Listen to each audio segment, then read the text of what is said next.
Hello everyone. तो आज हम बात करने वाले हैं why more student are committing suicide in India. तो हम बात करते हैं कि सुसाइड सबसे ज़्यादा हमारे इंडिया में क्यों हो रहा है। तो मेन रीज़न है एजुकेशन। ज़्यादा से ज़्यादा छोटे बच्चे मतलब 10th और 12th के बच्चे सबसे ज़्यादा सुसाइड कर रहे हैं। अभी जस्ट न्यूज़ में आया था कि कोटा में एक बच्चे ने सुसाइड कर लिया जस्ट बिकॉज कि उसका पेपर अच्छा नहीं गया था।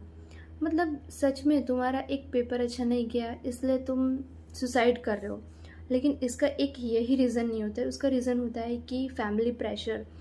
तो मैं पेरेंट्स से यही बात करना चाहती हूँ कि हो सके तो अपने बच्चों पे इतना प्रेशर मत डालो कि नहीं तेरे को टॉप करना ही है। अगर तूने नीट या JEE क्लियर नहीं किया तो तेरा आगे कोई फ्यूचर नहीं है, लेकिन ऐसा कुछ नहीं होता है। अगर आप कोई भी कॉम्पिटिटिव एग्ज़ाम दे रहे हो या देने वाले हो, उसके लिए अभी से आपको ये है कि अगर मेरा इसमें सिलेक्शन नहीं हुआ तो क्या करूँगा या फिर क्या करूँगी।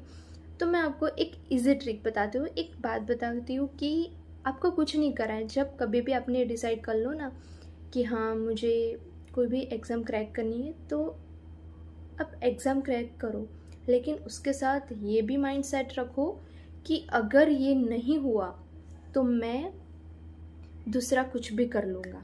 मतलब आपके पास प्लानिंग बी भी होनी चाहिए।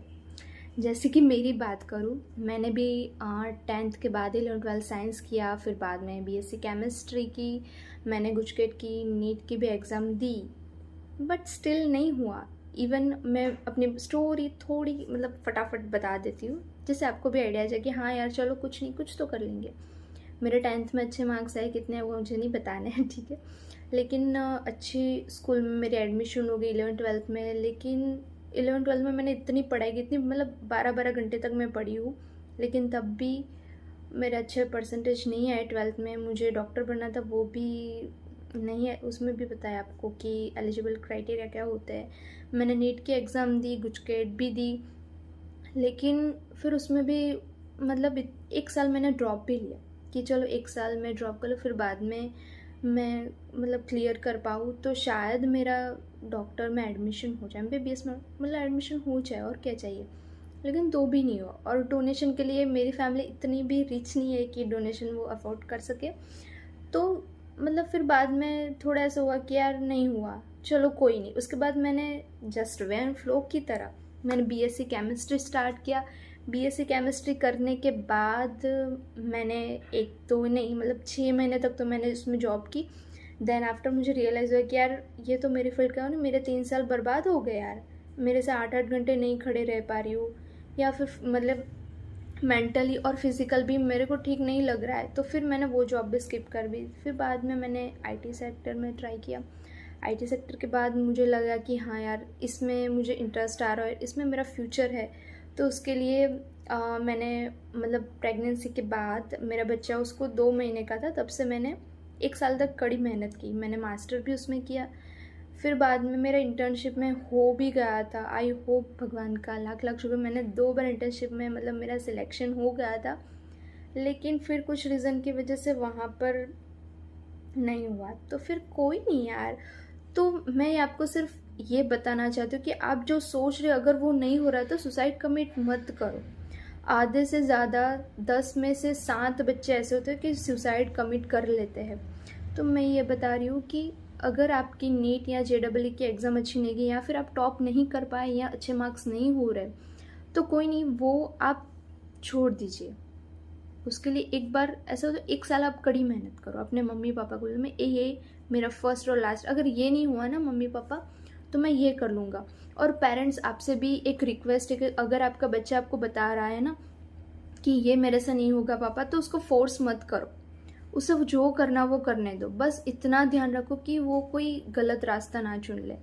आप ही सोचो कि आपको उसने 18-19 साल तक आपके साथ रहा है बच्चा, फिर एक एग्ज़ाम की वजह से आपका बच्चा आपको खो देगा, तो फिर आपको कैसा लगेगा। फिर बाद में आप उसको सॉरी भी नहीं कह पाओगे। तो एक बार आप उसको बता दो, जब भी एग्ज़ाम देने जाए या फिर उसके पहले बता दो, बेटा अगर कुछ नहीं हुआ ना तो कोई नहीं, हम दूसरा कोई आइडिया कर लेंगे या फिर कुछ भी फोड़ लेंगे, लेकिन हम तुझे प्रेशराइज़ नहीं करेंगे। तो कभी भी, और उसको ओपनली बताओ बैठ के ये सीरियस मामला है, तो आप उसको साथ में बैठ के बताओ कि बेटा ये से ये होगा, आप सुसाइड करना मत। मुझे पता है कि आधे से ज़्यादा बच्चे अपने पेरेंट्स को कोई होते हैं कि नहीं बच्चा, मतलब ये सब समझाते भी है लेकिन तो भी सुसाइड कर लेते। तो उसको लिए मैं आपको यही मैं बताती हूँ कि आपको क्या करना है कि आपके बच्चे को प्रेशर नहीं देना या उसके साथ ऐसे एक्सपेक्टेशन नहीं रखें। जब भी हम, मुझे भी पता है कि कोई कॉम्पिटिटिव एग्ज़ाम आप दे रहे हो तो पेरेंट्स क्या बोलते हैं या फिर बच्चा भी बोलता है कि पापा ये होगा ना तो मैं ये कर लूँगा, ये होगा ना तो ये कर लूँगा। और जब बच्चा ऐसा बोलता है तो पेरेंट्स भी थोड़ी एक्सपेक्टेशन बना लेते कि हाँ तू ये करेगा ना तो ये कर ही लेंगे, मतलब थोड़ी बहुत एक्सपेक्टेशन हो, फिर वो शर्मिंदगी की वजह से वो एक दिन सुसाइड कर लेता है। तो हो सके तो आप अपने बच्चे से बात कीजिए। मेरा तो यही मोटिव है कि आप जितने भी पेरेंट्स हो वो सब लोग अपने बच्चे को मोटिव रखो। मेरा भी एक बच्चा है तो शायद मैं उसे कभी भी ये प्रेशर नहीं डालूंगी कि तेरे को साइंस करना है या कॉमर्स करना है या तेरे को इसी फील्ड में जाना है। मैं कभी नहीं करूँगी उसको, कभी नहीं। अब इतना सब सुनने के बाद आपको भी हो रहा होगा ना कि यार कुछ तो सॉल्यूशन दे, ये सब नहीं करना वो तो हमें भी पता है, लेकिन इसका सॉल्यूशन क्या है? सॉल्यूशन है कि अगर आपका बच्चा 11th-12th में है या फिर अभी जस्ट ग्रो हो रहा है, फर्स्ट सेकंड में है और आप सोच रहे हो कि उसको पहले से कैसे मेंटली उससे मतलब अच्छा रखे कि वो अपने आप सब कुछ संभाल सके, तो वो 11th-12th साइंस में है या फिर कहीं पर भी है तो एटलीस्ट पूरे एक दिन में उसकी एक ऐसी एक्टिविटी रखो कि जिसमें उसको अच्छा लग रहा है। इवन छोटा होता है ना तब से उसे ही पता होता है कि मुझे स्पोर्ट्स में जाना है, मतलब स्पोर्ट्स उसे अच्छा लग रहा है या फिर म्यूज़िक या फिर डांसिंग या फिर स्विमिंग, कुछ भी हो सकता है। तो आपको ये पता लगाना है कि उसको किस में अच्छा लग रहा है। और हो सके तो उसके एग्ज़ाम आ रहे तो उसको थोड़ा बहुत उसके फ्रेंड्स के घर जाने दो, थोड़ा घूमने जाने दो। ऐसा नहीं कि एग्ज़ाम आ रही है तुझे पढ़ाई करनी है, तो आपको एक एक्टिविटी ऐड कर दो। और फिर दूसरा कि उसको बर्डन मत करो, ऐसा मत बोलो कि एग्ज़ाम है, एग्ज़ाम देनी हो तो दो, मत देना हो नहीं, एग्ज़ाम तो देनी है लेकिन उसके रिजल्ट के बारे में उसको मत प्रेशराइज करो। तो ये थोड़ी थोड़ी चीज़ें आप उसके साथ करो। इवन उसके साथ फ्रेंडली नेचर रखो, उसके सामने गुस्सा मत करो या फिर ऐसी आपके मतलब कहते हैं ना कि घर में जो माहौल होता है ना उसी वजह से बच्चे को लगता है कि अगर मैंने नहीं किया तो मेरी फैमिली का क्या हो। तो ऐसा कुछ डिस्कशन हो तो उसके सामने मत करो। उसे ये मोटिव रखो कि कोई नहीं, तू कुछ नहीं करेगा, हम तेरे साथ हैं, कभी भी कर सकते हैं। तो वहाँ से उसको होगा कि हाँ यार चलो कोई नहीं, मेरे फैमिली मेरे को सपोर्ट कर रहे हैं तो कोई नहीं, एक पेपर मेरा कुछ नहीं कर सकता है, ठीक है। तो हो सके तो ये वीडियो शेयर करो। 11th-12th साइंस का जो रिज़ल्ट आने वाला है या आ गया मुझे नहीं पता है, लेकिन एटलीस्ट मैं उनको बताना चाहती हूँ कि आप सुसाइड मत करो, या फिर अगर कोई कर रहा है तो उसे भी मत करने दो। और मेनली मैंने अभी बहुत सारे वीडियो देखे जिसमें सबसे ज़्यादा स्टूडेंट है तो नीट के है। तो हो सके तो प्लीज़ प्लीज़ प्लीज़ आप स्टूडेंट प्लीज़ सुसाइड अटेम्प्ट मत कीजिए। Okay, take care, bye bye and best of luck, Tata.